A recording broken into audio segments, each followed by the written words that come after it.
ખંભાળિયા શહેરના હાડસમા મીન બજાર વિસ્તારમાં આવેલા રાજડા રોડ સ્થિત એક જૂના અને જર્જરિત મકાનનો કેટલોક ભાગ જમીનદોસ્ત થઈ જતા મકાનમાં ફસાયેલા 7 જેટલા વ્યક્તિઓ પૈકી એક વૃદ્ધા તેમજ 2 તરુણીઓને બચાવવા માટે તંત્ર દ્વારા મોડી સાંજ સુધી રેસ્ક્યુ ઓપરેશન કરવામાં આવ્યું હતું. આશરે 125 વર્ષ જૂના મકાનના કાટમાળને દૂર કરવા તેમજ ફસાયેલાઓને બચાવવા માટે રાત્રિ સુધી રેસ્ક્યુ ઓપરેશન ચાલી રહ્યું હતું.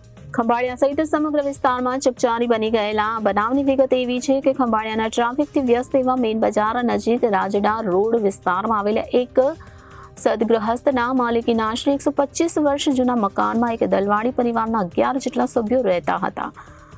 આજરોજ સાંજે આશરે 5:45 વાગ્યાના સમયગાળા દરમિયાન હાલ અવિરત વરસાદના કારણે જર્જરિત બની ગયેલા રહેણાંક મકાનની પાછળનો 2 માળનો ભાગ ધરાકભેર જમીનદોસ્ત થઈ ગયો હતો.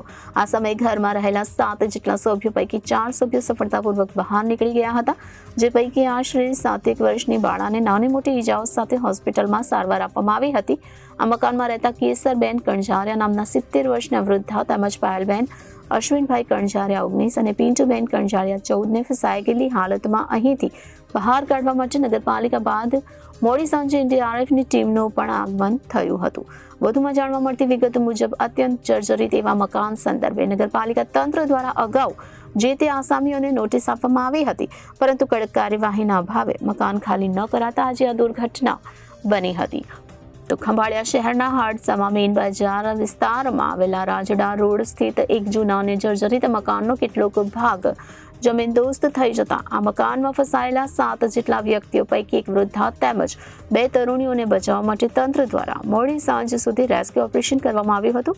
આશરે 125 વર્ષ જૂના મકાનના કાટમાળને દૂર કરવા તેમજ ફસાયેલાઓને બચાવવા માટે રાત્રિ સુધી રેસ્ક્યુ ઓપરેશન ચાલી રહ્યું હતું. Bureau report Janadesh news, Dwarka.